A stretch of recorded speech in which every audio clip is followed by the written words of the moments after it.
The layout and design of the individual content components for the website are controlled by what are called shortcodes. For instance, these three boxes on the home page. To edit the content layout, you go to the editing panel for that page.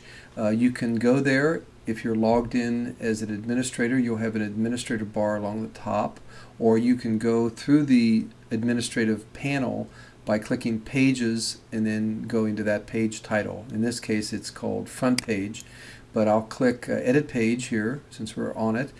This is the editing window. You can increase the size by dragging the lower right-hand corner, for instance.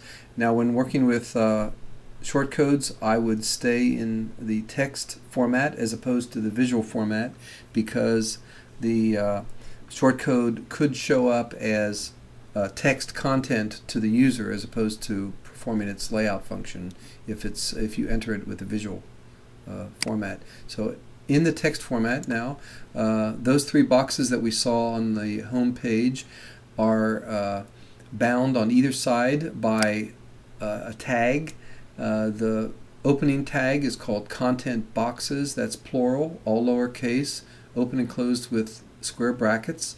The closing tag is the same, except it has the /, and that's to close the group of three. The individual content block also has its tag.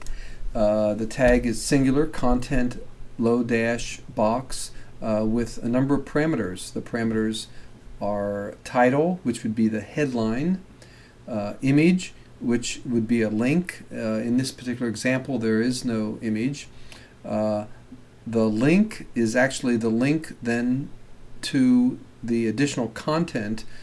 So if the box talks about a particular feature and there would be more information, that's where that would be used. The link text is what the user would see, which would be the active link. When they click on it, would go to the link, which would be either an internal page or an external website. If, for instance, you wanted a small image in say the first block of copy, to get that link, I would advise going and getting all the links that you need, both for images, if there are any, or the continuation link prior to editing this, so that you won't have to exit the editing mode to get the links. You could paste them in a notepad or something. So temporarily I'll save what we've done so far, which really isn't anything, and then I'll show you how you go and get the link to the image. So you go to Media and you click Library. If the image is here, then you would click on its name. If you need to upload it, you would click Add New. So let's say we'll use this one. You click on the name and you look for the URL. Now I would drop the cursor in that and then hit Control A so that you get the whole URL, and then click Control C to copy it, and you go back to the editing page and you place your cursor in between the quotation marks, hit Control V, so that is the link, and you click Update. Now this particular image that I picked at random is the logo, and it's 200 pixels, which is far too big, but this particular formatting shortcode will resize the image that you put there to a size that works as an icon. So let's take a look at the page now that we've saved it. And there we go. So that's where the image would be placed based on the formatting of this shortcode. Going back to the editing box,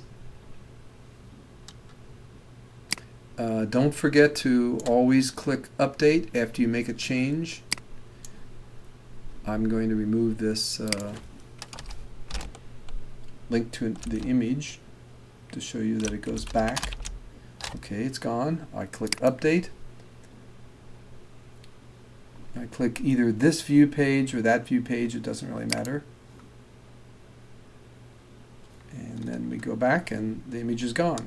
So that's how you format these. You can completely delete the block, or you can add, change copy, and add a small icon image, and that is how those blocks are formatted.